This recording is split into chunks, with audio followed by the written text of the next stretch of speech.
Olá, pessoal, bem-vindos e bem-vindas a mais uma live de quinta-feira aqui na página Histórias do Cinema. Eu começo sempre com os recadinhos básicos, né? Quem estiver gostando das nossas entrevistas, se inscreve aqui na página, clica em seguir e depois em ver primeiro. Lembrando que esses vídeos depois vão para o YouTube. No YouTube você clica no sininho lá, se inscreve no canal. Já quero adiantar o convite para o sábado agora. A gente vai conversar com a professora doutora Laura Logercio Canepa, para falar sobre o horror no cinema brasileiro, né? Falar desse gênero específico. Ela tem vários trabalhos publicados analisando o cinema de horror no Brasil. E na outra semana, no dia 6, eu vou conversar com o Rodrigo Aragão, cineasta brasileiro também, cuja carreira é toda apontada por longas-metragens do cinema de terror, cinema fantástico. E no dia 11 de agosto, com a Beatriz Seidner, diretora do Los Silêncios, Bollywood Dream, o sonho bollywoodiano, ganhou prêmios Brasil afora aí também. E hoje eu tenho o prazer de receber um querido amigo, roteirista e diretor de cinema, o Fábio Rodrigo, que a gente teve o prazer de se conhecer em 2016, lá no Festival de Gramado, né? A gente trocava muita mensagem e tal. Em 2016 ele foi para Gramado com o Lúcida, e ganhou o prêmio de melhor curta-metragem lá no festival. O filme rodou mais de 30 festivais, aí é um filme bem pungente, emblemático. E depois ele fez o Cairo, de 2018, segundo curta-metragem, que também estreou no Festival de Gramado, e o Fábio recebeu o prêmio de melhor diretor de curtas-metragens, e o filme também foi exibido no Festival Kinofórum, que é o Internacional de Curtas-Metragens de São Paulo, Festival do Rio, em Brasília, além de exibições especiais no circuito comercial, justamente ao lado do Los Silêncios, da Beatriz Seidner, que a gente vai conversar dia 11. Como é a história do cinema, a gente vai falar um pouquinho da história do Fábio aí, então eu já começo perguntando primeiro, obrigado, meu querido, por topar conversar com a gente aqui. Eu queria que você contasse como é que foi a tua caminhada até chegar ao audiovisual, como é que surgiram as oportunidades para você poder realizar e botar toda a tua verve artística para fora aí, por meio desses curtas-metragens, e depois a gente vai pontuar trabalho a trabalho e fazer um balanço aí do cenário audiovisual brasileiro no momento. Bem-vindo.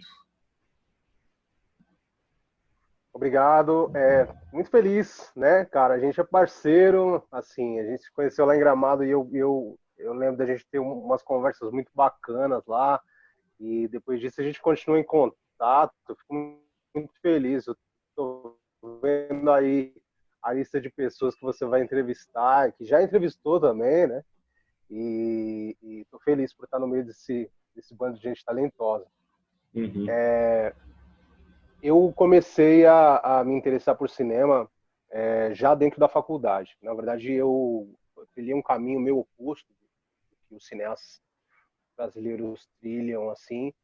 Eu fui começar a fazer minha faculdade já com 27 anos. Eu fiz através de um programa social do governo, né? Uhum. Que é o Educar para a Vida.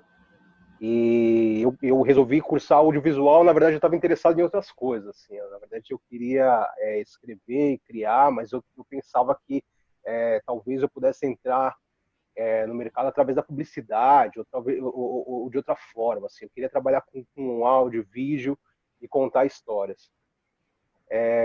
Chegando lá, eu tive uma passagem muito rápida pela história do cinema, pelos movimentos cinematográficos e tal e tudo mais, e aí eu fiquei interessado, assim.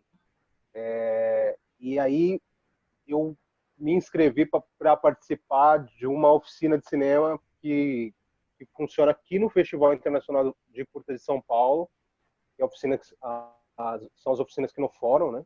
Uhum.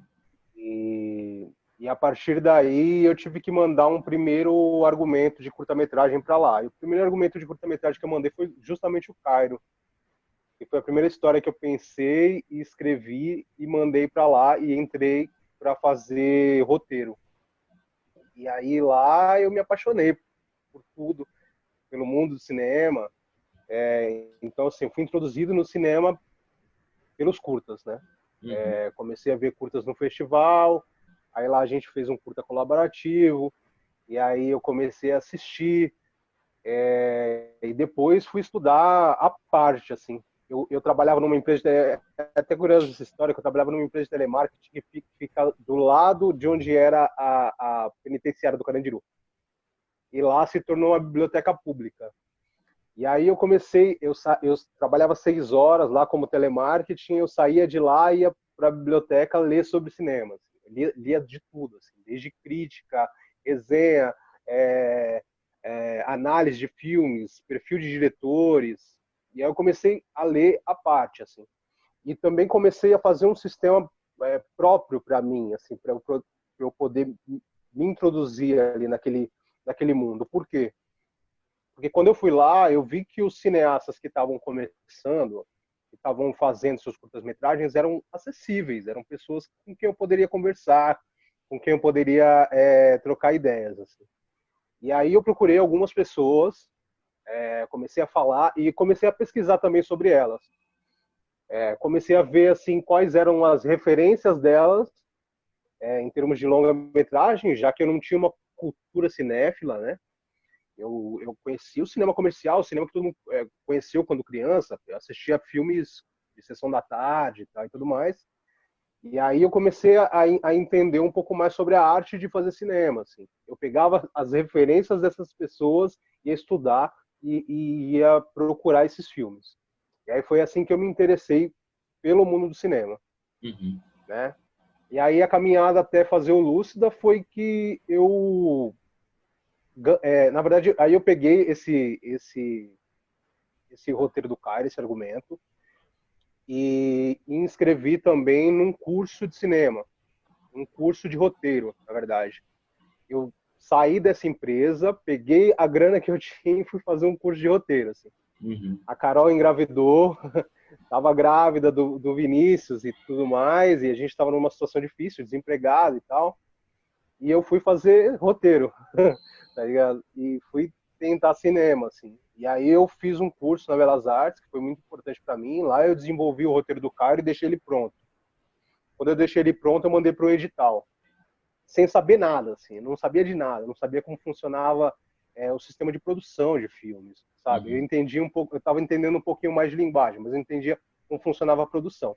Mandei e ganhei o edital. Entrei, fui selecionado. Com a burocracia toda que a gente tem para entregar de documentação e tal e tudo mais, eu terminei perdendo a grana. Porque eu não sabia, não tinha acesso. E aí, depois que eu perdi essa grana, eu falei, eu fiz assim um Lúcida, eu falo sempre, eu fiz o Lúcida na raiva, sabe? Eu fiz naquele momento em que eu pensei assim, pô, meu, perdi a grana, mas assim, eu vou fazer esse filme da forma que eu puder fazer, sabe? E aí a gente pegou, a Carol tinha uma câmera simples, tem até hoje, uma T3i, que é semi-profissional. A gente tinha um notebook onde a gente baixou um programa de edição gratuito e comprei umas lâmpadas caseiras e fiz uma bagunça na minha casa e criei esse filme, o Lúcida. E aí, a partir daí, as coisas rolaram porque o filme andou bem, assim, né? O filme andou bem, eu estava muito na dúvida de inscrever em festivais, até porque a gente não tinha equipamento profissional para filmar e tipo, eu sabia que o filme tinha questões com relação a som, com relação à imagem, mas aí eu conversei com alguns realizadores e eles me incentivaram a começar a inscrever nos festivais, né? Principalmente o André Novaes. O André Novaes de Oliveira foi um cara que me ajudou muito nessa época, porque eu estava perdido no lance, e ele foi um cara que sempre foi solícito comigo, assistiu o filme, disse para eu inscrever em Tiradentes, eu inscrevi e passou. Aí, após a seleção de Tiradentes, o filme começou a circular muito. Aí passou em Gramado, e aí a partir de Gramado realmente ele ganhou vida, assim. A gente ganhou um prêmio lá, e aí o filme começou a andar. E aí a carreira, tipo, se assentou, sabe? O Lúcido é um filme bem pungente, assim, fala sobre o abandono também do pai, né, em relação... Eu lembro que lá em Gramado te perguntaram porque o filme não tinha uma sobra para humor, para leveza, e você falou que não tinha porque era a realidade que você vivia. Eu queria que você falasse um pouquinho sobre isso também. E você teve também com a ajuda de parentes, do Lúcido, não teve? Amigos e tal? Total. Meus primos, minhas primas O pessoal, todo mundo me ajudou a levantar, nem que seja segurar uma luz, a rebater uma luz. Todo mundo me ajudou, assim, eu tive muita ajuda, né? Graças a Deus as coisas rolaram. E assim, o que eu sempre disse sobre o Lúcido é que, assim, quando eu comecei o processo de fazer o filme, eu queria fazer um filme, certo? Mas eu estava nesse momento, porque eu tinha terminado de perder o emprego realmente. A Carol morava em outro município, que era em Itaquaquecetuba, e eu morando lá na periferia de São Paulo. Nosso bebê prestes a nascer, nasceu prematuro. A gente teve vários problemas durante esse período, porque a gente se conheceu na faculdade, então a gente não teve tempo para ter um relacionamento anterior ao nosso filho. A gente deu uma travadinha aqui, só um segundo, peraí.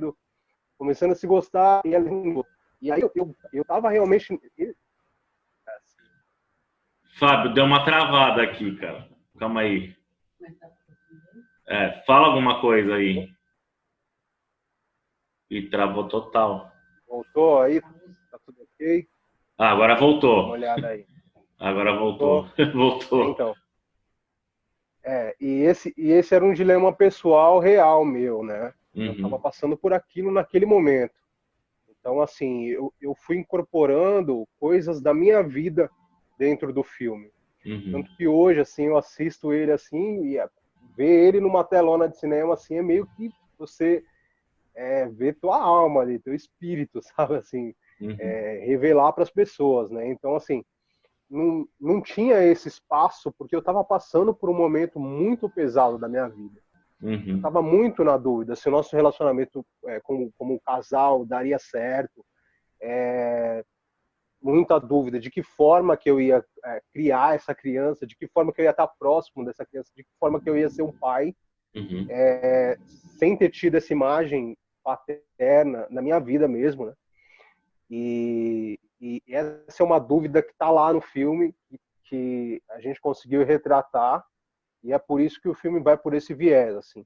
É um filme escuro, um filme triste, de abandono, que é o sentimento coletivo, assim, um sentimento que era meu, que era dela, que estava se espalhando ali para mais uma geração, que era do meu filho. Hoje, quem quiser ver o Lúcida, onde é que dá para assistir? Nessa ordem que eu andei.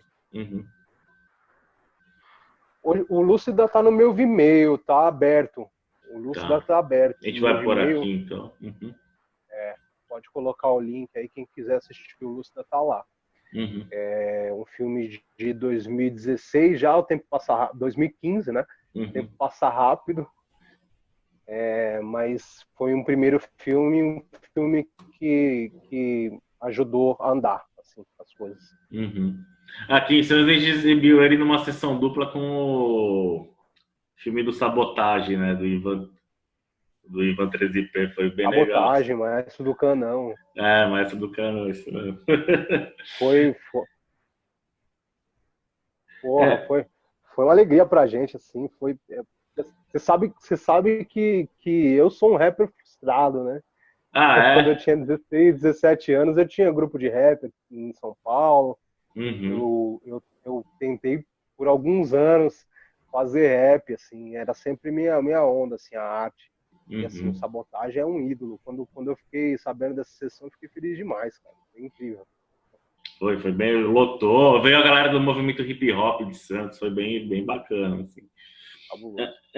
Fábio, e aí em comum, tanto no Lúcida como no Cara, a gente tem o papel da criança ali, no primeiro é um bebê, no segundo já é uma criança ali com um pouco maior e tal, que também vem receber a notícia de uma assistente social, toda uma metáfora e tal, da situação, também não vou dar spoiler aqui para quem não viu o filme ainda, o Cairo, né?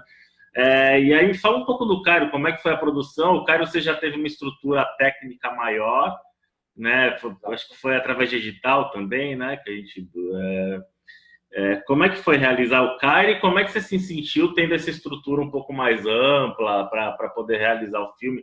As diferenças entre a realização do Lúcido e do Cairo? Então, o que acontece com o Cairo aí, beleza, eu tinha perdido esse edital. Daí fiz o Lúcio, daí aí deu muito certo e tal e tudo mais, andou muito bem em festivais, a gente já estava em outro caminho, mas aí abriu um outro edital aqui em São Paulo, que é o edital de curtas, que é um edital de curtas inclusivo, que abarcava lá cineastas negros, deficientes físicos, mulheres, indígenas, população LGBTQ. Então, assim, para mim, foi o caminho. E aí eu inscrevi, e o filme passou, foi muito bem. Inclusive, desse edital saíram vários curtas importantíssimos na história do curta-metragem contemporâneo brasileiro, assim, sabe? Saiu de lá Negrume, O Órfão, da Carolina Markovits, o Menino Pássaro, do Diogo Leite, vencedor de Gramado também, do ano passado. O Órfão ganhou Cannes, sabe? Ganhou a Free Palm. Então, assim, foram grandes filmes que saíram de lá, assim, e foi um edital inclusivo, cara, para colocar pessoas que tinham dificuldade de conseguir fazer seu primeiro curta, saca? Então, a importância desse tipo de atividade para o nosso cinema. O que acontece? Quando eu ganhei esse edital, eu tinha feito oficina lá aqui no Fórum, e eu tinha... um dos meus professores foi o Jorge Guedes, que é um produtor de São Paulo, que já trabalhou em grandes filmes, e ele conseguiu uma parceria direta com a Zita Carvalhosa, que é a dona da cinematográfica Super Filmes, que também incentivou o filme, incentivou a realização da minha parte, porque eu tinha participado das oficinas e tal e tudo mais, e isso abriu portas. Dentro da Super Filmes foi um trabalho gigantesco assim da parte deles. Eu tinha muito interesse que esse filme ficasse pronto antes dos outros filmes do edital, porque eu sabia que lá tinham muitos cineastas fortes e potentes. Eu queria que esse filme saísse um pouquinho antes, para a gente ter um time ali de entrar em alguns festivais com mais possibilidades, uma visão de mercado mesmo. E aí a gente correu e fez e ficou muito bonito. Assim, a gente teve um trabalho maior para fazer casting, para conseguir trabalhar com atores mais conhecidos. E aí a gente tinha um aparato técnico maior, a gente tinha equipamento, a gente tinha como bancar. Primeiro, a coisa mais importante, cara, para mim, que era bancar e pagar uma equipe de cinema dignamente, saca? Porque, como eu falei, da outra vez eu trabalhei sozinho, eu com a Carol e com meus primos ajudando, com as pessoas que são amigas ajudando, mas infelizmente não tive como remunerar ninguém, sabe? O Lúcio é um filme que ele me deu muita projeção, mas ele não deu grana, né? E aí, a partir do segundo filme, eu já pude receber esse dinheiro do edital e pagar essas pessoas dignamente. Isso foi o mais importante para mim. Com relação a trabalhar dentro do set, com mais equipamento e mais estrutura e tal e tudo mais, para mim foi importante como aprendizado. A maioria das pessoas que estavam na equipe eram pessoas com quem eu tinha feito oficina aqui no fórum. Então são pessoas que eu também consegui trazer para fazer colocar primeiro o primeiro nome nos créditos. Muitas dessas pessoas colocaram, certo?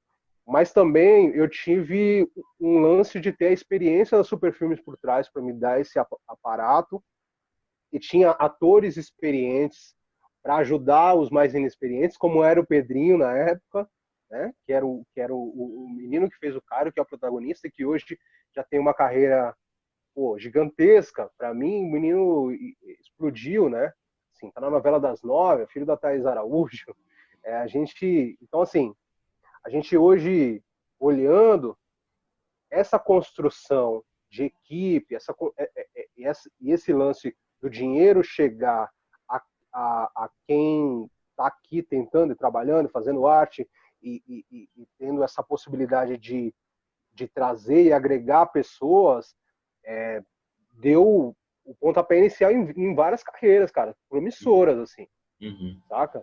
Então foi um lance muito bonito, assim, eu fico muito feliz hoje quando eu vejo os frutos, assim, sabe? As amizades, as conexões que a gente fez durante a filmagem do Caio. Uhum.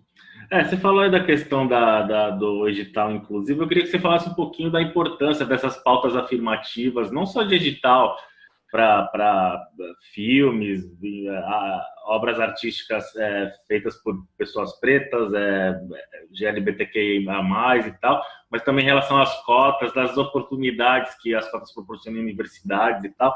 Como é que você enxerga a importância dessas pautas afirmativas e como é que você vê esse desmonte que tem sido feito atualmente pelo governo federal, indo contramão, cancelando editais, política de cotas e tal, vindo quase um retrocesso total, assim.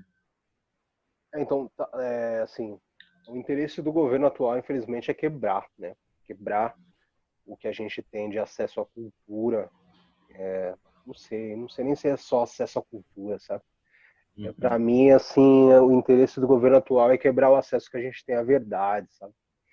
Eu estava vendo uma reportagem hoje, assim, falando muito sobre como os Estados Unidos, eu vi o Emicida falando também, como os No Estados Roda Unidos, Viva? Você viu o Roda isso, Viva? Eu vi assistir também. isso, Emicida falando também sobre essa questão de do Brasil e os Estados Unidos estarem cada vez mais lutando contra a verdade, né, cara? Contra fatos, né? Assim, e isso é muito assustador. Eu sou fruto de políticas afirmativas, de políticas inclusivas. Eu não teria feito minha faculdade se eu não tivesse direito a um desconto na faculdade. Eu fui fazer minha faculdade com 27 anos, porque antes disso eu não tinha essa possibilidade, eu nem vislumbrava isso. Saca? E não é nem a questão de tipo assim, demorou porque você não teve o desconto antes. Não. É porque no lugar onde eu estava no mundo, eu estava de olhos vendados, cara. Eu não conseguia enxergar isso como possibilidade. 90% dos meus amigos e conhecidos e parentes não têm um curso superior. Eu não via isso como, assim, sabe quando assim, sei lá, para mim, subir num palco hoje em Gramado, levantar um prêmio, subir num palco como no Festival de Brasília, se eu pensasse isso há 20 anos atrás, hoje eu estou com 38 anos, se eu pensasse isso há 20 anos atrás, para mim era a mesma coisa de pensar de pisar na Lua, saca? Então Uhum. eu acredito que essas políticas inclusivas, elas são mais do que ajudar pessoas.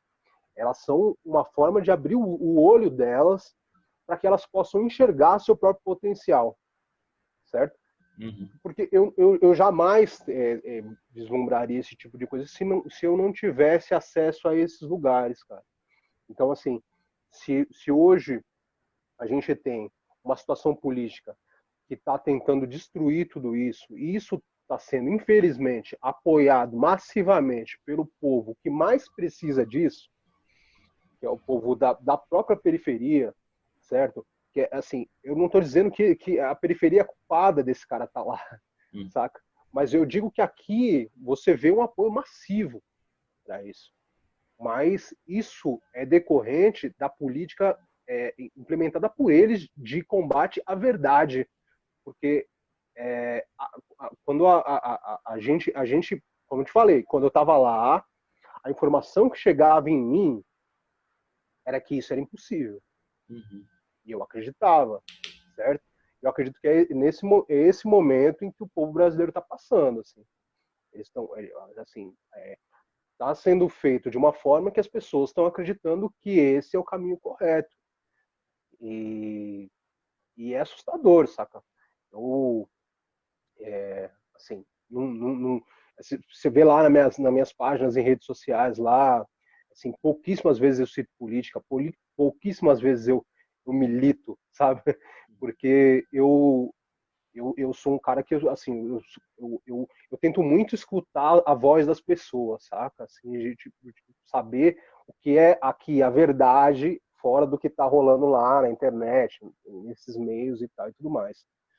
E o povo, antes desse governo, o povo também estava muito cansado, sabe? Muito cansado de apanhar, né? Muito cansado de apanhar. Então, assim, quando você apanha, o teu instinto te faz revidar. E eu acho que esse governo tá lá, é um revide do povo, certo? Mas a gente precisa perceber e entender até que ponto esse revide para a situação política de um país vai prejudicar a gente individualmente, certo? Porque o desmonte que está sendo feito, por exemplo, na cultura, não só na cultura, né? Se você ver a situação de saúde do nosso país, é uma situação assustadora, avassaladora. Assim. O país é uma chacota no mundo inteiro pela forma como está tratando a pandemia, por exemplo. Mas individualmente a gente tem que ver o quanto isso está prejudicando. Porque esse desmonte que está sendo feito hoje na cultura e no cinema demorou para a gente chegar no estágio que a gente estava antes, que já não era ótimo, mas era ok, né? Demorou anos e anos. E esse desmonte que está sendo feito hoje, para voltar a ser reconstruído, assim, para o nosso sistema de cultura voltar a ser forte, vai demorar também, hein? Vai demorar muitos anos. Até com base no que o Emicida estava falando lá no Roda Viva e tal, você acha que o que fez o setor progressista mais à esquerda perder esse diálogo com as comunidades, com a periferia? Você acha que perdeu esse contato, essa adesão? E aí, dentro disso, você acha que também uma parte da esquerda olha para a periferia de forma um pouco elitista, assim, não põe a mão na massa, não vai para dentro da periferia saber o que está rolando, não tem esse contato mais tete a tete, assim? Então, o que acontece? O que acontece na periferia é o seguinte, na minha visão, você não pode conversar sobre, sei lá, economia, panorama econômico mundial para pessoas que têm necessidades básicas. Sabe o que eu quero te dizer? Você não consegue chegar aqui falando difícil para um cara que está com fome, certo? Se você vier aqui oferecer alguma coisa para um pai que está vendo teu filho chorar por fome, ele não quer saber, cara. Ele não quer saber do seu discurso, entendeu? O seu discurso é pouco, cara. Qualquer coisa é pouco para ver seu filho chorar por causa de fome, certo? Então, o que acontece? Vamos olhar um exemplo, ok? Que é a igreja evangélica, por exemplo. Assim, que é generalizado, são tratados como conservadores, os caras são tratados como reacionários, os caras são tratados como... Mas aqui, nos bairros aqui próximos, se você precisar de uma cesta básica, você pode ir na igreja pedir. O pastor vai chegar lá, ele vai te dar uma cesta básica, você vai colocar a comida em cima da sua mesa, certo? Para eu pedir uma cesta básica para um partido desses de esquerda, onde eu devo ir? Quando tem eleição, eles vêm aqui oferecer, certo? Mas quando não tem ninguém aqui. E a fome não bate só na época de eleição, certo? Então é esse o problema. A questão é que, assim, o discurso precisa se aliar à atitude, certo? Então, assim, eu sou um cara que acreditei muito em política durante um tempo. Eu estava dentro desse movimento hip-hop, que o PT ajudou demais, que os partidos de esquerda ajudaram demais na época, assim, deram força, certo? Investiram e tal e tudo mais. E eu, como eu te falei, participei de toda essa política e usufruí dela também, certo? Só que esse era o momento onde as lideranças desses partidos deveriam saber onde as coisas estão acontecendo, sabe? Deveriam saber deveriam saber de cor lá o mapa da fome, sabe? Deveriam saber lá de cor o mapa da violência e ter gente aqui para acolher, sabe? Essas famílias aí que estão perdendo seus filhos, que estão passando necessidade todo dia. Então é aí que eles perderam. Formaram uma distância geográfica mesmo, uma distância real, saca? Os caras estão no centro, mano. Os caras estão no centro.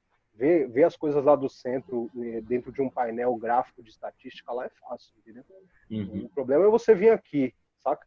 Você tá numa ONG aqui, que nem eu conheço o cara, que não tem nada, dentro da casa dele, e tá trabalhando numa ONG o dia todo, recebendo famílias, outras famílias, que têm outras necessidades. E assim, ele tá fazendo correria para outras famílias, certo? Agora, durante a pandemia, tá fazendo correria para outras famílias, que estão com pessoas doentes, que perderam emprego durante a pandemia, e assim, o cara também tá numa situação toda ferrada, mas ele tá aqui, mano, certo? Todos os dias. Amanhã, se esse cara tentar se eleger a algum cargo público e o viés dele não for esquerdista, não for marxista ou não for qualquer outra coisa desse tipo, ele vai receber muito voto. E o cara que vota tá errado? Pensar, entendeu? Assim, então, a ideologia conta quando você tá com a sua barriga cheia, entendeu? É isso. Assim. Eu tenho meu viés político, mas eu não posso fechar os olhos para necessidades reais das pessoas. E você teria alguma perspectiva otimista de reaproximação? Você acha que isso seria possível a médio prazo e que a pandemia possa ter escancarado mais ainda essa distância e de repente acordar algumas lideranças aí políticas para enxergar de verdade onde tem que agir e tal? Ou não? Você acha que... Então, falar a verdade, otimista eu não tô, não. De nenhuma maneira, assim. Primeiro porque eu não vejo nenhuma liderança hoje com capacidade de bater de frente nas próximas eleições, principalmente. Porque aí a gente pega mais 4 anos desse desmonte, aí na hora que for ver, já foi, entendeu? Então eu não tô otimista, não. Assim, tem algumas iniciativas que eu gosto, saca? Por exemplo, aqui em São Paulo, nas últimas eleições, eu votei na bancada ativista, que é uma bancada que tem uma formação política coletiva, que tem contas abertas e tal e tudo mais, que são pessoas que trabalham em ONGs. Não sei, se essas pessoas conseguirem notoriedade para chegar a disputar cargos maiores e mais importantes na nossa sociedade, talvez. Mas isso demora, entendeu? Isso demora. Para agora, não. Não há perspectiva. Não há mesmo. Não há. Para mim. Queria que você falasse um pouquinho da questão temática dos teus filmes, da questão da criança bem presente ali. E é um tema que surgiu espontaneamente ou é algo que você mira propositalmente e vai abordar isso em mais filmes? Assim, eu acredito que nos meus filmes tem muito forte uma questão da mulher, da figura da mulher, figura materna, né, que eu acredito que seja até inconsciente na minha arte, assim, por eu ter convivido a vida toda somente com a minha mãe e rodeado de mulheres, assim, eu acredito que admirar a força dessas mulheres e me leva intuitivamente a escrever nesse viés, que hoje para mim também, sei lá, preciso repensar, porque tem uma questão também de lugar de fala, uma questão de da gente também não poder ficar em todo momento entrando em questões que não nos são pertinentes, assim. Mas eu acredito que a gente trabalhando isso com sensibilidade, com cuidado e trazendo outras mulheres talentosas para perto, ajuda também. Mas eu acho que é isso, assim, a questão da criança, principalmente. E a questão também... Então, e a criança também, para mim, é uma questão de vida, né? Que, assim, foi nesse momento onde vinha o Vinícius, né? E que aí foi no mesmo momento onde eu escrevi Cairo, onde eu filmei Lúcida, né? E agora, nesse momento, tô com a minha bebezinha pequenininha aqui, de dias em casa, e continuo escrevendo, e eu acho difícil fugir, assim, porque eu tô sempre dentro do real, apesar de hoje tentar um pouco fabular mais, tentar mexer bastante com a ficção. Eu gosto muito da linguagem mais poética, mais ficcional, mas eu acredito que o nosso entorno social, nosso entorno termina influenciando bastante na nossa arte, assim. Eu queria que você falasse do teu novo filme que você está produzindo aí, em que pé que tá, sobre o que é, como a pandemia afetou a produção aí, já está pronto, como é que vai ser aí?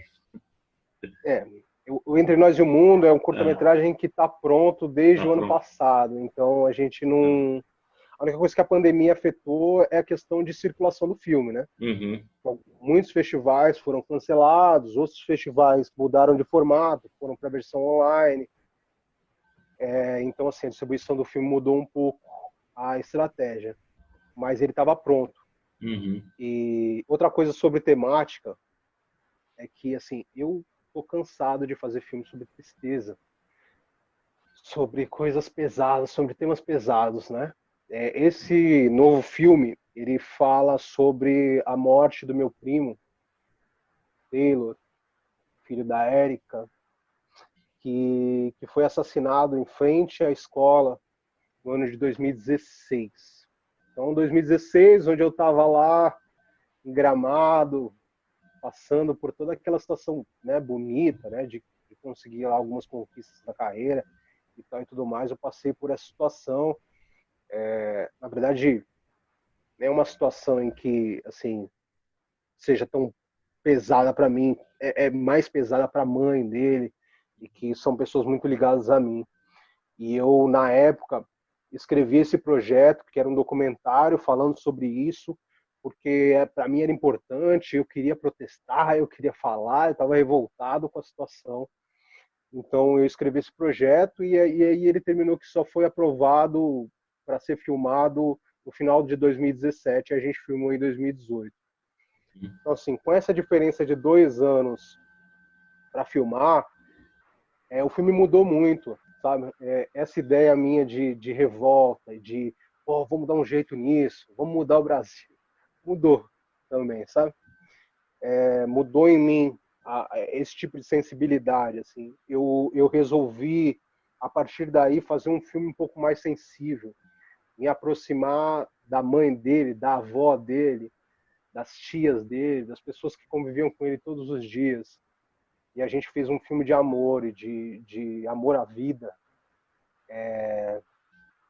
apesar de tratar de um assunto tão pesado, assim.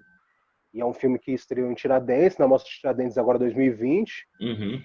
Em e janeiro, agora né? tá selecionado para o Festival Internacional de São Paulo, de curtas, vai estrear online no próximo mês. Então, como de repente a gente pode deixar minhas redes aqui, Uhum, aí com eu estou sempre certeza. anunciando lá, e quem quiser assistir, assim que abrir as exibições aqui no fórum, vai estar lá. E depois desse filme, o que você está planejando aí? Pô, E um depois desse longa, filme tá na hora de um longa já, né, meu?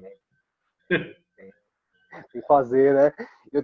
Então, assim, eu tive muita dificuldade para escrever um roteiro de longa, assim, é muito complexo, né? Tanto em termos discursivos, na nossa realidade está muito difícil de competir, né? Quando você quer escrever uma ficção, é muito Uhum. difícil de competir. Mas eu terminei de escrever agora um argumento de longa, e a gente vai começar a inscrever primeiro em labs de desenvolvimento, editais de desenvolvimento de Uhum. projeto, e tentar colocar ele para frente antes de pensar em produzir. Então, demora. Se fazer cinema no Brasil é isso, né? Como eu te falei, para fazer um curta, a situação aconteceu em 2016, eu só filmei em 2018. Quando eu fui filmar, já era outro filme, Uhum. certo? Eu não podia me ater ao passado. Eu não queria me ater ao passado, ao sentimento de tristeza. Então, esse tempo, esse time terminou se perdendo por causa do tempo burocrático que tem que é se fazer cinema no Brasil. Então eu estou hoje escrevendo esse longa-metragem e a gente vai desenvolver primeiro bastante antes de começar a entrar em etapa de produção. Agora eu entrei com parceria como roteirista de uma série para a TV, que também está tentando financiamento, a gente está desenvolvendo e é isso por enquanto. Assim, pode falar sobre o que é o filme e a série ou não? Não pode por conta do... O filme eu posso, porque é um filme que é um filme que eu escrevi, eu sou o único autor, então posso. A série não, porque tem outros autores. Sobre... o filme é um filme que trata sobre relacionamentos abusivos. Tem mais uma personagem feminina como protagonista. Também é um tema pesado, mas é um tema onde a gente pretende trabalhar dentro do gênero suspense psicológico. Então, é um trabalho meu de escrever, de escrita mesmo, de desenvolvimento meu próprio como roteirista, para trabalhar numa narrativa de gênero, para falar de um tema tão importante dentro da periferia, dentro de um bairro periférico, que é onde estão as maiores vítimas de violência doméstica do nosso país. Eu estava vendo uma reportagem e durante a pandemia a violência doméstica aumentou 85%. 60% desses casos, dessas ligações por disque denúncia, são de mulheres negras e periféricas. 60%. Então, é um lance do qual a gente precisa falar, e eu estou conseguindo apoio, encontrando outras pessoas para a gente conseguir fazer esse filme de uma forma que seja bonito, interessante e faça, sei lá, quem assistir refletir, pelo menos. Como é que é teu trabalho com a Caroline, cara? Assim, vocês são companheiros? Como é que rola a divisão? Eu me lembro, assim, acho que na época a Laís Bodansky e o Luiz Bolognese fizeram um filme juntos, eles eram casados e tal, né? Como é que é separar a vida pessoal do trabalho, fazer essa parceria, assim? Não é fácil, não. Vou ser sincero, assim, não é fácil, não. Assim, uma coisa boa é que, assim, como eu estava iniciando e a gente se encontrou, e foi um momento propício, porque era um momento onde se eu fosse correr atrás desses profissionais, não fiz faculdade de cinema, fiz audiovisual, então, assim, se eu fosse correr atrás desses profissionais, eu não tinha uma turma de faculdade para fazer meus filmes, né? Então, assim, se eu fosse correr atrás desses profissionais, ia ficar difícil de fazer sozinho. Ou então de aprender na marra e fazer. Ia demorar mais. Então, a Carol, ela já trabalhava com edição. Nunca tinha feito montagem para cinema, mas trabalhava com edição. Tinha feito cursos de edição. E isso ajudou muito a gente naquele primeiro momento, assim. Que era o momento de começar a construir as coisas. Era tudo muito romântico também. A gente estava lá fazendo filmes e tal e tudo mais. Numa situação difícil pra caramba, assim, e os dois lá fazendo filme. Mas fazer um filme, deixar ele pronto, deixar da maneira que a gente quer, que a gente deseja, demanda muito tempo. E é um trabalho pesado e árduo, assim, que demanda tempo e esforço. Isso, aliado a uma situação de estar casado, de lidar com coisas da casa, sabe? Também é complicado.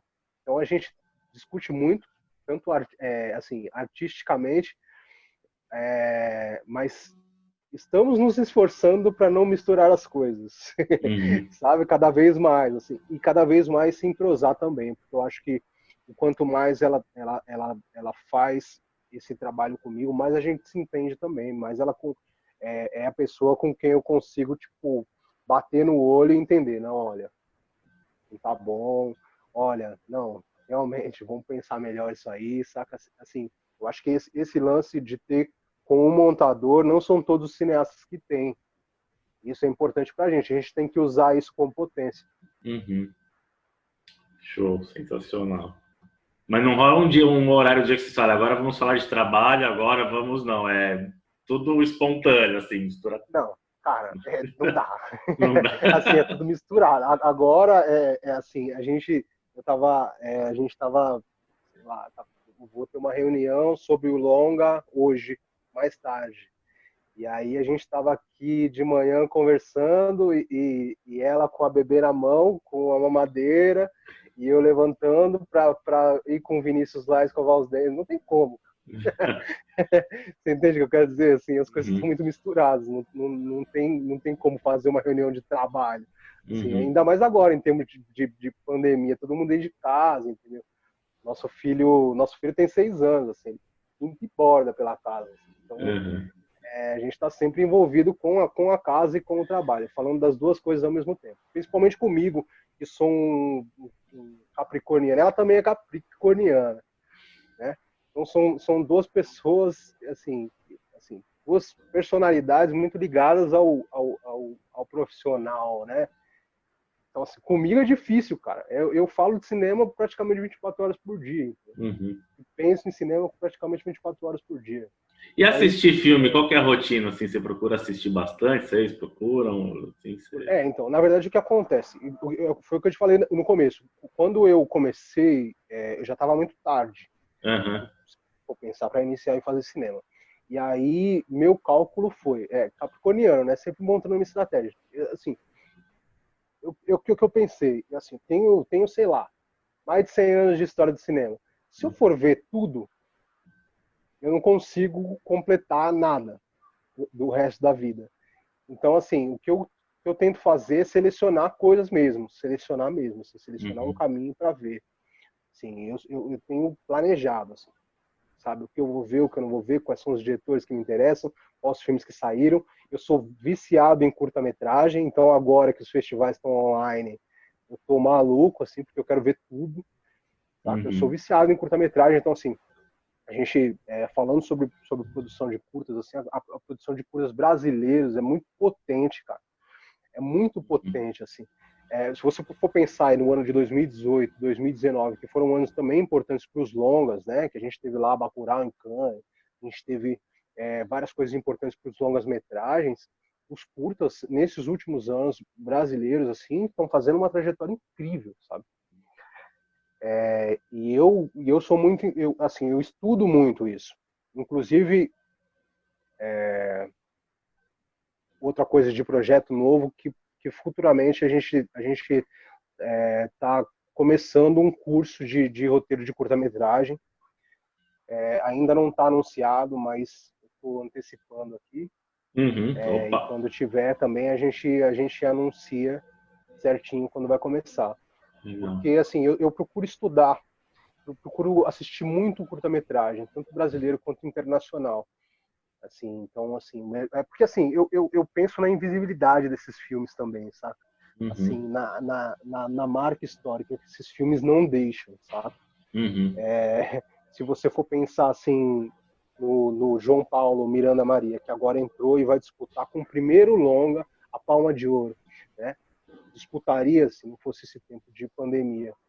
Mas é um cara que já disputou a Palma com curta-metragem. Ganhou o prêmio especial do júri. Isso é isso é história, cara. Isso é sem precedentes no nosso país, certo? Quantas palmas a gente tem, certo, em Cannes?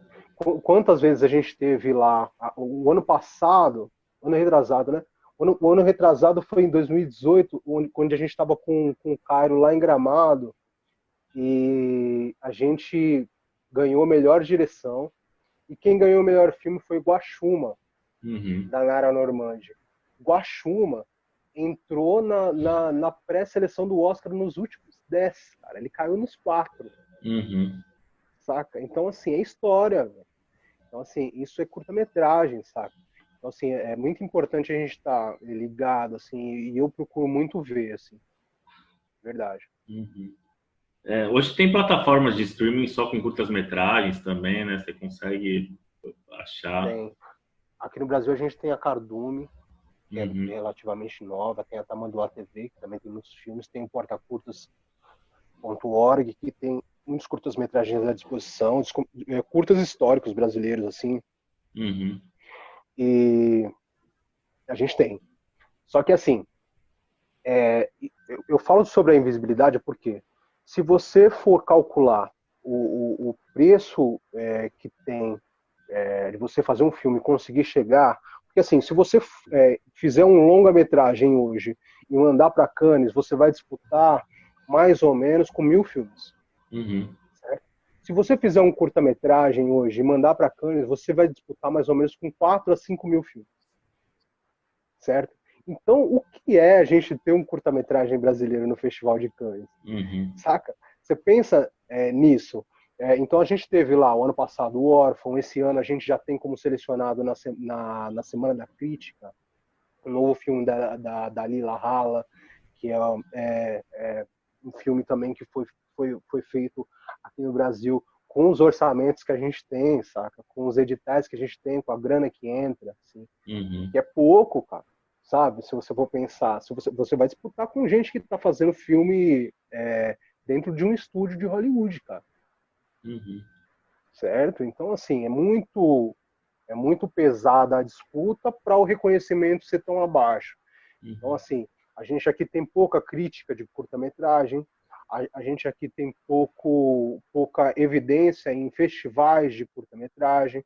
Eu estava falando até sobre o Santos, o Santos Film Fest, que tem uma abertura grande para curtas, que dá um destaque. Poxa, é o que eu te falei, uma das maiores sessões do Lúcida foi essa sessão que você citou, cara, Uhum. com o Maestro do Canão. Por quê?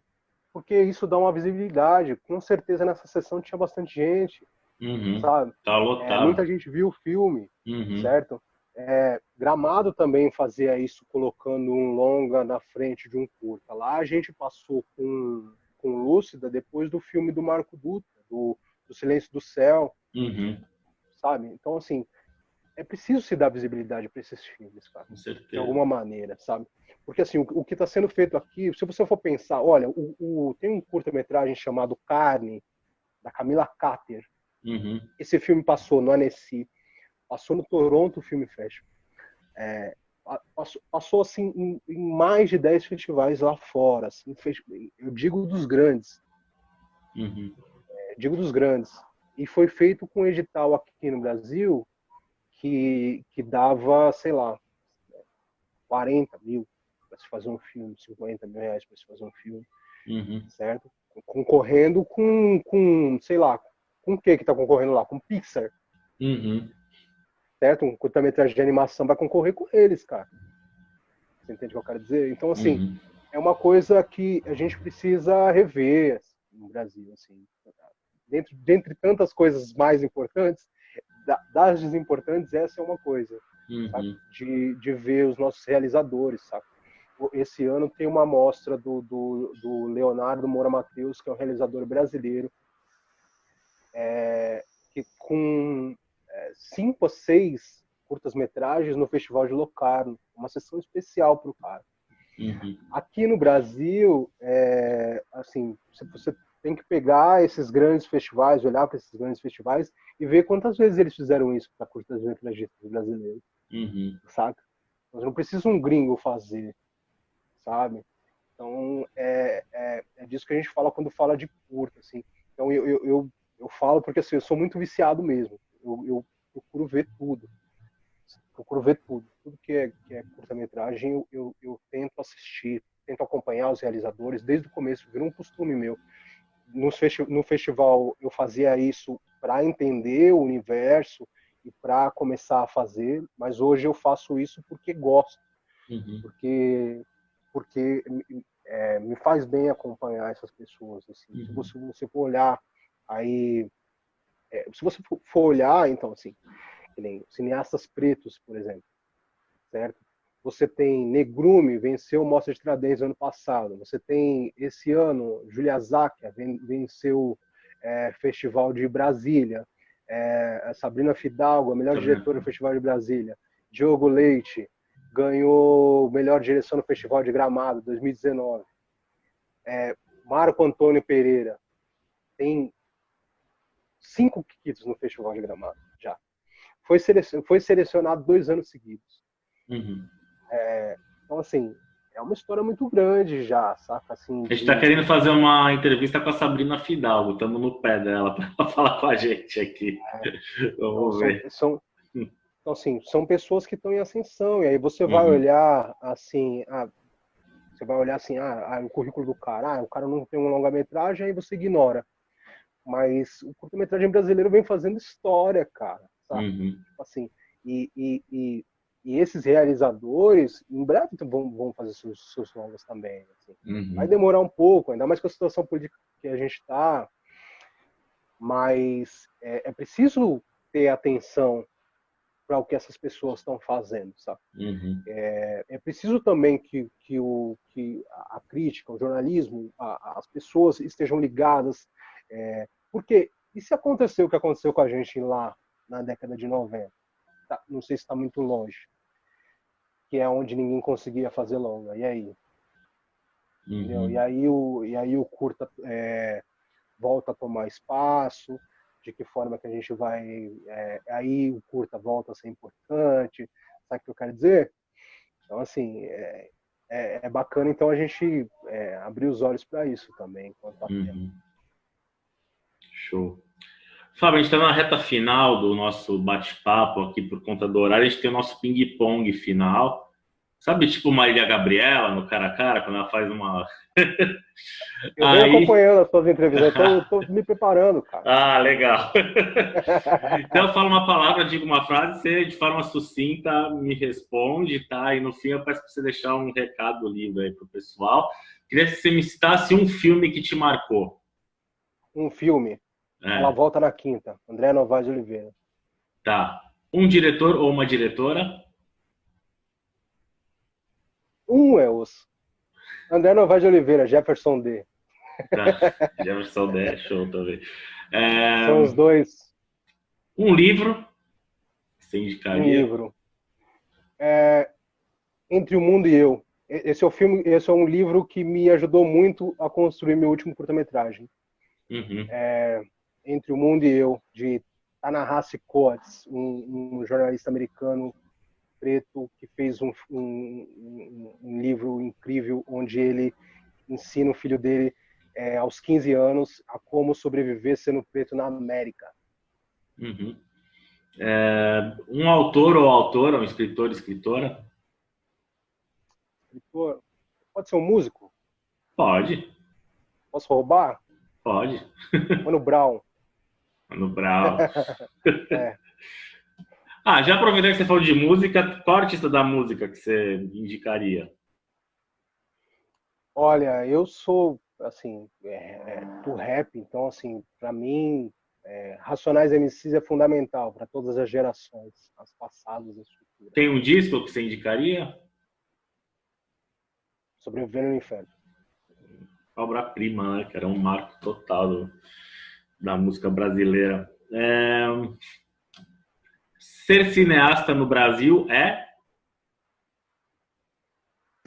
Eu vou roubar, né, essa frase que eu já ouvi de um outro cara, que é a mesma coisa de ser astronauta no Chipre.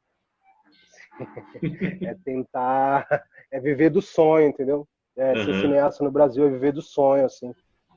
Fazer por amor à camisa. Você acredita que a luta antirracista vai ter frutos práticos em pouco prazo, logo? Não? Não, depende de uma reestruturação cultural, mas é a longuíssimo prazo. A longuíssimo prazo. Isso não vai acontecer da noite para o dia. Isso vai acontecer a partir do momento que eu conseguir mostrar para o meu filho a beleza e a essência da natureza dele e ele entender isso, porque aí ele vai lidar com o mundo de outra maneira. Eu acredito que esse é o ponto de partida e o ponto 2 é as pessoas brancas gastarem o seu tempo para entender isso também e ensinarem a próxima geração, porque dentro da minha geração eu não verei isso, nem você. Uhum. O que é a arte? Arte, para mim, foi um buraco na parede, sabe? Sabe quando você tem um muro de concreto na sua frente, assim? E aí, no muro de concreto que eu tinha na frente da minha consciência, da minha intelectualidade, tinha um buraco que se chamava arte. Era lá que eu escutava Racionais, era lá que eu assistia TV, era quando, assim, minha casa estava inundada de água na enchente, o que eu tinha para tirar minha cabeça dali era arte. Fábio por Fábio? É, aquilo que eu te falei sobre ser cineasta, amor à camisa, assim, amor à camisa. Eu escutei uma frase essa semana, que eu adoro roubar citação, né? Mas eu vou roubar mais uma e vou indicar, que faça, mesmo sem saber se vai ficar bom. Se você não tiver o dom, compensa com raça. Uhum. É isso. Você torce para que time mesmo? Aqui é Corinthians, mano. Aê. Eu sei que você também é Corinthians, tá em Santos e tal, viu Pelé, mas é Corinthians. É isso aí que é Corinthians. Isso aí, é Corinthians. Você falou de raça, me veio na hora. Assim. É isso. Tá difícil a fase, mas chegou, né? Agora que chegou nas quartas. Chegou, né? Quando chega aí os caras começam a tremer as pernas, já é. Deu uma travadinha aí, Fábio. Dá uma travada. O som tá normal, a imagem ficou paralisada. Reta final já. E tenta dar uma afastadinha do celular para ver se.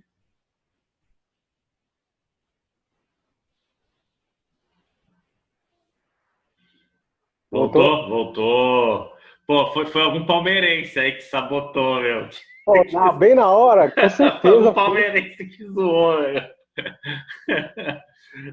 Marcelinho. Bem na hora, falou. acho que foi. Palmeirense, com certeza. Não ter mundial dá nisso, né? Fica à vontade para deixar um recado para quem está acompanhando a gente, o que você quiser falar. Enfim, se alguém que está acompanhando a gente tem a vontade de se enveredar pelo curta-metragem, enfim. Olha, cara, sabe o que esse lance de fazer com amor, fazer com sangue? Assim, é que algumas coisas acontecem pra gente, né? Eu recebi contatos de pessoas depois de exibir meus filmes, assim, recebi e-mail de realizador que tá lá fazendo cinema no Maranhão, Uhum. E aí falou assim, Fábio, eu não vi teu filme, mas vi você falando lá no palco de Gramado, e aquele teu discurso me fez continuar na parada, sabe? Uhum. Eu tenho um cineasta agora que está começando a fazer seus curtas-metragens e já está indo muito bem, que é aqui de Guarulhos, que tentou falar comigo pelo Facebook, depois eu passei meu contato, conversei com ele e o cara falou a mesma coisa, falou assim, Fábio, quando eu te ouvi lá, foi um lance de falar assim, ó, tá bom, posso fazer. E isso eu também tive, entendeu? É o que eu te falei do André Novaes, foi um cara que falou comigo de igual para igual. Uhum. Jefferson D falou comigo de igual para igual. Então o que eu tento falar para essa rapaziada que quer começar é empenho. A gente falou de raça agora, né? Empenho, assim, independente. Assim, se for o que você ama, o que você gosta, o que você está predestinado a fazer, vem com sangue, com gana, com sangue no olho, entendeu? Independente, não fique esperando a grana bater na tua porta, não fique esperando as coisas acontecerem, algum cineasta chegar em você e falar assim, você é bom, porque isso aí é uma esperança vã, entendeu? Você tem que fazer pelo amor, pela vontade que você tem de fazer.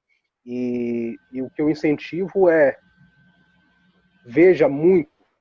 É o que eu te falei também sobre a necessidade de ver. Assim, Tem muito cara que assiste um filme de Hollywood e quer fazer um curta-metragem. Por quê? Não porque ele gosta de curta-metragem, porque curta-metragem vai ser mais fácil para ele, né? Porque ele vai pegar uma câmera ou um celular e vai fazer, entendeu? E aí é bacana também. Mas o que eu digo para os caras é que se você ama aquilo, não tem como você pilotar um Fórmula 1 se você não pilotou o Fusca, né? Tem como você, sei lá, sabe, querer jogar no Corinthians se você nunca bateu uma bola na várzea, certo? Então, assim, o importante é que você, se você não gosta, não curte isso, então tenta fazer a tua parada, entendeu? Se o teu lance é ser diretor de Hollywood, vai estudar para isso, vai tentar ir diretamente. Agora, só faça curta-metragem se você curte, se você gosta, se você ama, se você assiste. Vá ver, entendeu? Assista curtas-metragens brasileiros, procure os grandes realizadores. Os realizadores de curta-metragem que são grandes artistas, porque eles estão aí. É isso que eu passo como regra inicial, porque às vezes o cara começa a fazer curta-metragem nessa ilusão aí eu quero fazer outra coisa, mas eu vou fazer um curta porque tá acessível, né? E não é bem assim, para mim, pelo menos, eu acho. Show, Fábio. Cara, eu queria te agradecer, sucesso sempre aí. A gente está deixando os links aqui embaixo, entre nas redes sociais dele. A gente está colocando o link do Lúcida aqui também para quem quiser assistir. O Cairo ainda não está disponível, né? O Cairo... Não está disponível. Assim, a gente está com algumas exibições especiais em vista aí para abrir no online por tempo limitado. Mas aí, se estiver ligado lá na minha rede social, vai achar. Tá bom. Pessoal, obrigado, Fábio. Tamo junto. Brigadão aí, cara. Sucesso sempre aí para vocês. Merecem, talentoso pra caramba. Pessoal, queria agradecer que acompanhou a gente. No sábado, a conversa vai ser com a Laura Logarcio Canepa, professora doutora, sobre o horror no cinema brasileiro, tá bom? Valeu. Falou, Fábio. Obrigadão, cara. Tchau, tchau. Valeu, pessoal. Tchau, tchau.